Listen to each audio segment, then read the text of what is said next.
আজকের ব্লগটা পুরাই হবে রান্না বাড়ি আর খাওয়া দাওয়া নিয়ে। আর এই হ্যাপি বার্থডে লেখাটা দেখে বুঝতেই পারছেন যে কার একটা বার্থডে। তো হাজবেন্ডের বার্থডেতে কিভাবে আমি কেক বানিয়ে সারপ্রাইজ করলাম আর তাকে কি কি বানিয়ে খাওয়ালাম, তার পছন্দের খাবারগুলো তার কেমন লাগলো সেইটা নিয়ে থাকবে আজকের ব্লগ। হ্যালো এভরিওয়ান, আসসালামু আলাইকুম। আশা করি সবাই অনেক অনেক ভালো আছেন। আজকে ব্র্যান্ড নিউ একটা ব্লগে সবাইকে অনেক ওয়েলকাম করছি দেখার জন্য। তো প্রথমে আমি বার্থডের আগের দিন থেকে শুরু করেছি ব্লগ করা। সেই দিন রাতে আমি চিকেনটাকে ম্যারিনেট করে রেখে দিচ্ছিলাম। এটা হচ্ছে যেটা ক্রিস্পি চিকেন ফ্রাই আমরা খাই, এরকম করে করব না, এটা জাস্ট একটু মশলা দিয়ে আমি মেখে রেখে দিব। এটা আমরা বাসায় খাওয়ার জন্য সবসময় মাখায় ফ্রিজে রেখে দিই, যখন ইচ্ছা হয় বের করে খেতে পারি। এই মাখানোটা অনেক মজা হয়। এটার জন্য একটা স্পেশাল মশলা ইউজ করা হয়, যেটার জন্য অনেক সুন্দর একটা কিক আসে। বাট আনফর্চুনেটলি আমি মশলার নামটা জানি না, এই জন্য আপনাদের সাথে শেয়ার করতে পারছি না। তো চিকেনটা ম্যারিনেট করে রেখে দেওয়ার পরে আমি কেকের জন্য প্রিপারেশন নিচ্ছিলাম। এখানে আমি ডিম ফেটিয়ে নিয়েছি আগে, তারপরে সেখানে আমি চিনি অ্যাড করলাম, ভ্যানিলা এসেন্স অ্যাড করলাম। এখন আমি শুকনো উপকরণগুলো মিক্স করে নিব,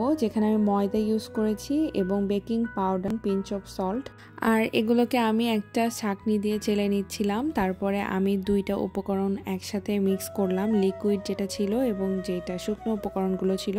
আর সেই দিন ব্যাটারটা অনেক পাতলা হয়েছিল। নর্মালি আমি যখন বাসায় বানাই এর চেয়ে একটু ভারী হয়, বাট আমি আর ময়দা দিতে চাচ্ছিলাম না, কারণ ময়দা দিলে অনেক বেশি ময়দা দিলে অনেক সময় কেকটা অনেক হার্ড হয়ে যায়। এরপর আমি কতগুলো বাদাম দিয়ে দিলাম, ক্যাশনাট, কাজু বাদাম এবং কিশমিশ দিয়ে দিলাম। আর এইটা হচ্ছে ওপর দিয়ে দিয়েছি, বাট আমি এগুলো উপরে দিলেও সবসময় কেন জানি নিচে চলে যায়। চুলার হিটটা একদম লো মিডিয়াম করে তারপর আমি কেকটা বানাতে দিলাম। এদিন বাসায় ডিম ছিল না, কোকো পাউডার ছিল না। ডিমটা কিনে আনা হয়েছে, বাট কোকো পাউডার আমি বাসায় কাছ থেকে পাইনি, এই জন্য আমি চকলেট কেক বানাইনি। বাট আমার হাজবেন্ড যেহেতু চকলেট কেক পছন্দ করে, আমার ইচ্ছা ছিল যে চকলেট কেক বানাই। সেই দিন আরো একটা ভুল করেছি, আমি পানি দিয়েছিলাম, এই কারণে আমার কেকের কালারটা একদমই ফ্যাস্টা হয়ে গেছে। আর আমি কাগজ ইউজ করিনি, এই কারণে আমার কেকের কালারটা আসে নাই। যেদিন হয় না কোনো অকেশন থাকে সেদিন এরকম একটা ভুল হয়, আর যখন বাসার জন্য বানাই তখন কিন্তু নর্মালি ঠিকই হয়। কেকটা খেতে ভালো হয়েছিল আর বেশ সফট হয়েছে, এই জন্য আমি খুশি। বাট কেকের কালারটা এত বেশি ফ্যাস্টা লাগছিল, এই জন্য আমি একটা জুগার টাইপের কিছু একটা করলাম। বাসায় একটু চকলেট ছিল আর অল্প একটু কোকো পাউডার ছিল, যেটাকে আমি মেল্ট করে দুধের সাথে মেল্ট করে এভাবে করে ছিটিয়ে দিয়েছি এবং পরে এই বার্থডে ইয়েটা দিয়ে আমি এটাকে ডেকোরেট করলাম। বাসায় যদি আরেকটু রেইনবো স্প্রিঙ্গেল টাইপের থাকতো তাহলে কেকটা আরো ডিলিশিয়াস দেখাতো, আর একটু সুন্দর দেখাতো। বাট আমি যেটা করেছি এটাতে আমার হাজবেন্ড অনেক বেশি খুশি হয়েছে। আর এরকম কোনো প্ল্যানিং ছিল না আগে থেকে যে এই দিন কিছু একটা করবো। প্ল্যান করে করলে তাহলে আগে থেকে সবকিছু কিনে এনে রাখতাম। তো আমার হাজবেন্ড অফিস থেকে এসে দেখে খুশি হয়ে গেল। তারপর সে তার মেয়ের সাথে বার্থডে কেকটা কাটে, যদিও তার এভাবে অফিসিয়ালি সেলিব্রেট করার কোনো ইচ্ছা ছিল না, কারণ সে বলে তার এখন মেয়ের জন্মদিন সেলিব্রেট করার সময়, তারটা না। তারপরে আমি একটু শখ করে কেক বানিয়েছি, তাই সে কেক কেটেছে। এটা হচ্ছে পরের দিন সকালবেলা আমি ঘুম থেকে উঠে একটা সিরিজ দেখছিলাম। আমি ইন্ডিয়ান একটা সিরিজ ফার্জি দেখা শুরু করেছি আমার হাজবেন্ডের রিকমেন্ডেশনে। এই হচ্ছে আমার স্লো লাইফ। আমি সকালে নাস্তা করতে করতে কম্বলের মধ্যে ঢুকে জাস্ট সিরিজ দেখতেছিলাম। আমি কিছু দেখা শুরু করলে একদম একবারে দেখে উঠি। আমার না ওই যে হাফ হাফ করে দেখতে ভালো লাগে না। আর এদিন সকালে নাস্তায় ছিল রুটি, আলু ভাজি আর সুজি, যেটা আমি রেগুলারলি খেয়ে থাকি। পর আমি একটু স্কিন কেয়ার করব, এই জন্য আমি একটু ফেসে ভিটামিন সি এর সিরামটা দিয়ে নিচ্ছিলাম, সাম বাই মির। আর এই সিরামটা দেওয়ার পরে ত্বকটা অনেক সুন্দর লাগে। তারপরে এটা দেখছিলাম আমার হাজবেন্ড কিছুদিন আগে আমার জন্য এরকম ফ্লাওয়ার নিয়ে আসছে, যেটা কোনো অকেশন ছাড়াই। যেহেতু প্ল্যান আছে যে রাইস রান্না করব, তো রাইসের জন্য তো বেশি ঝামেলা করতে হয় না, এই জন্য আমি বসে বসে সিরিজ দেখতেছিলাম যতক্ষণ দেখি। তারপরে আমি রান্না শুরু করব। কেবল সকালে নাস্তা করেছি, তো একটু পরে আমার মহারানী চলে আসছে। ও ঘুম থেকে উঠে আমার কাছে চলে আসলো, আর ও ঘুম থেকে উঠেই সাথে সাথে খাওয়া দাওয়া করতে চায় না, ঘুমের রেস্টটা কাটতে একটু সময় লাগে। এরপর ওর সাথে একটু মজা করতেছিলাম, আমরা মা মেয়ে সুন্দর সময় কাটাচ্ছিলাম। আর এদিন যাইবার মুডটা অনেক ভালো ছিল। প্রতিদিন ঘুম থেকে ওঠার পর বাচ্চাদের মুড একরকম থাকে না, যেহেতু এই দিন একটু প্লেফুল মাইন্ডে ছিল, এই জন্য আমিও ওর সাথে একটু খেলছিলাম, একটু সময় দিচ্ছিলাম। তারপর আমি রান্নাঘরে চলে গেলাম, এটা মাশরুম বের করে নিলাম আর খালাকে সব বলে দিয়েছিলাম। ওইভাবে করে খালা আমাকে সবকিছু কেটে জাস্ট রেডি করে দিচ্ছিল। আর এই দিন আমি ফার্স্ট বাসমতি চাল দিয়ে রাইস রান্না করেছিলাম। আমি রাইস রান্না করলে যে প্রবলেমটা হয়, রাইসটা একটু মানে একটার সাথে একটা লেগে যায়, তো আমি এই দিন ট্রাই করতেছিলাম যেন একদম ঝরঝরা থাকে, আর বাসমতি রাইস ভেঙে গেলে একদম ভালো লাগবে না। এরপর আমি ব্লেন্ডার জারে একটু গোলমরিচগুলোকে গুঁড়া করে নিলাম, তাহলে অনেক সুন্দর একটা ফ্লেভার আসে। আর আমি একটা ক্যাপসিকাম কেটে ফেলতে বললাম। তারপরে সবকিছু যখন রেডি হয়ে গেছে, এখন আমি একটু দেখে নিচ্ছিলাম যে সবকিছু ঠিকঠাক আছে নাকি, আমি রান্নাটা শুরু করব। এর মেনুতে চিকেনের দুইটা আইটেম থাকবে, একটা হচ্ছে চিকেন ফ্রাই করব, আরেকটা এটা চিলি চিকেন বানাবো, সো এই জন্য আমার কাছে অত বেশি চিকেন ছিল না, আমি রাইসের মধ্যে চিকেন ইউজ করবো।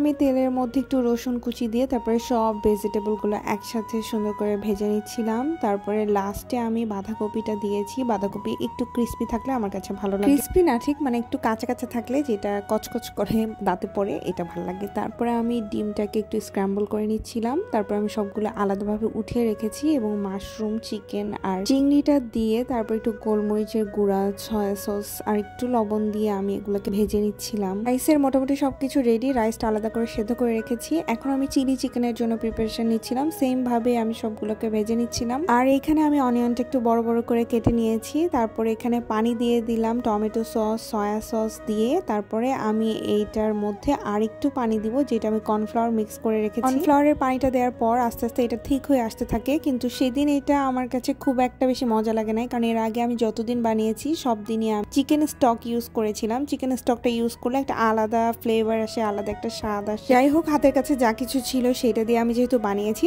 এরপরে আমি লাস্টলি রাইসটা মেক করছিলাম। রাইসটা হচ্ছে সবগুলো জিনিস জাস্ট একসাথে মিক্স আপ করা। তারপর আমি একটু চেখে দেখলাম যে লবণ, গোলমরিচের গুঁড়া এবং সয়া সস সবকিছু ঠিক আছে কিনা। গোলমরিচের গুঁড়াটার ফ্লেভারও অনেক ভালো ছিল, যেহেতু আমি মানে ফ্রেশলি ক্র্যাশ করে নিয়েছিলাম। আর এই দিন রাইসের সবচেয়ে স্যাটিসফাইং বিষয় ছিল যেটা হচ্ছে একদম ঝরঝরা হয়েছে রাইসটা। তারপরে আমি চিকেন ফ্রাইগুলো এখন তেলে ভেজে নিব। এগুলোর কোনো ঝামেলা নেই, এগুলো তো আগে থেকে ম্যারিনেট করা ছিল, জাস্ট তেলের মধ্যে একটু ভেজে নিব। আমি কোল্ড ড্রিঙ্কস তেমন লাইক করি না, আমাদের বাসায় এর আগের দিন গেস্ট আসছিল, এই জন্য গেস্টই নিয়ে আসছে এই কোল্ড ড্রিঙ্কসটা, সেই জন্য একসাথে সবকিছু পরিবেশন করে দিলাম। আর একটু ডেকোরেট করার ট্রাই করলাম, একটু ক্যান্ডেল জ্বালিয়েছিলাম যেন একটু সুন্দর লাগে টেবিলে দেখতে। সবসময় তো রেস্টুরেন্টে যে খাওয়াই হয়, আমি একটু ট্রাই করলাম বাসায় সুন্দর করে সবকিছু পরিবেশন করতে, যেন বাসায় আমরা একসাথে সুন্দর করে খেতে পারি, একটু গল্প করতে পারি। আর এখানে আমি কেকগুলো পিস পিস করে সার্ভ করেছি। সব খাবারই মজার ছিল, but to be honest basmati চালটা দেখতে অনেক সুন্দর লাগে, বাট রাইসের জন্য আমার কাছে পোলাওয়ের চালটাই খেতে বেশি মজা লাগে। সেদিন আমার রাইসটা খেতে অত বেশি মজা লাগে নাই। নর্মালি আমি অন্যদিন যেভাবে খাই সেভাবে সেদিন অত বেশি খাই নাই। যাই হোক, তারপরে এটা হচ্ছে রাতের খাবারের প্রিপারেশন চলতেছিল। এটা খালা হচ্ছে আটাটা মাখিয়ে নিচ্ছিল। আর এখানে পেঁয়াজের চাটনি বানিয়েছে আর সুন্দর করে আলু ভর্তা করেছে। এটা হচ্ছে রায়তার জন্য সালাদ কেটে রেখেছে। আর এখানে আমি ডোটাকে ভাগ ভাগ করে আলুর পুর দিয়ে এগুলো রেডি করে দিচ্ছিলাম, আর খালা আমাকে এগুলো বেলে দিচ্ছিল। যেহেতু রাইসটা শুধু দুপুরের জন্যই রান্না করেছিলাম, এই জন্য রাতে ভাবলাম তার পছন্দের কিছুই রাতে রান্না করি। আমার হাজবেন্ড আলু পরোটাটা খুব পছন্দ করে, এই জন্য আলু পরোটার সাথে রায়তা এবং পেঁয়াজের চাটনি, তার সাথে চিকেন সার্ভ করতে চাচ্ছিলাম। আর রাতে যে চিকেনটা আমরা খাবো সেটা হচ্ছে সৌরভ বাইরের থেকে নিয়ে আসবে, সো তেমন কোনো ঝামেলা নেই। আমি এখন রায়তাটা বানানোর জন্য প্রথমে এই টক দইটাকে ফেটিয়ে নিলাম। তারপর আমি একটু গোলমরিচের গুঁড়া, চাট মশলা, অল্প একটু চিনি, মরিচের গুঁড়া, তারপরে আমি ধনা পাতার পেস্ট অ্যাড করেছি। তারপর অল্প একটু পানি অ্যাড করতে হবে। এরপরে আমি এগুলা সবগুলো একসাথে মিক্স করে নিয়েছিলাম। আর এটার স্বাদ অনেক মজার ছিল, অনেক মারাত্মক লাগে আমার কাছে খেতে। আমার এই সবকিছুর মধ্যে এই রায়তাটা সবচেয়ে বেশি পছন্দের। আর আমি যখন ডায়েট করি তখনও এটা খাই, তখন আমি সুগারটা স্কিপ করি। এই পুরো এক বাটি রায়তা আমি একাই খেয়ে ফেলতে পারবো। এটা যে কত মজার হয় ট্রাস্ট মি, তোমরা যদি চাও বানিয়ে দেখতে পারো। আর এই তো চিকেনটা বাইরের থেকে নিয়ে এসেছিল, এটার সাথে কিছু মেয়োনিজ এবং সালাদ দেওয়া ছিল। আমি একসাথে করে পরিবেশন করে দিলাম। তারপরে আমাদের খাওয়া দাওয়ার পালা, সবাই আমরা একসাথে খেয়ে ফেললাম অনেক মজা করে। তো দ্যাটস ইট ফর টুডে। আশা করি তোমাদের ভিডিওটা ভালো লেগেছে। ভালো লাগলে অবশ্যই একটা লাইক করে দিও। আর সবাই অনেক অনেক ভালো থেকো। আল্লাহ হাফেজ, টাটা।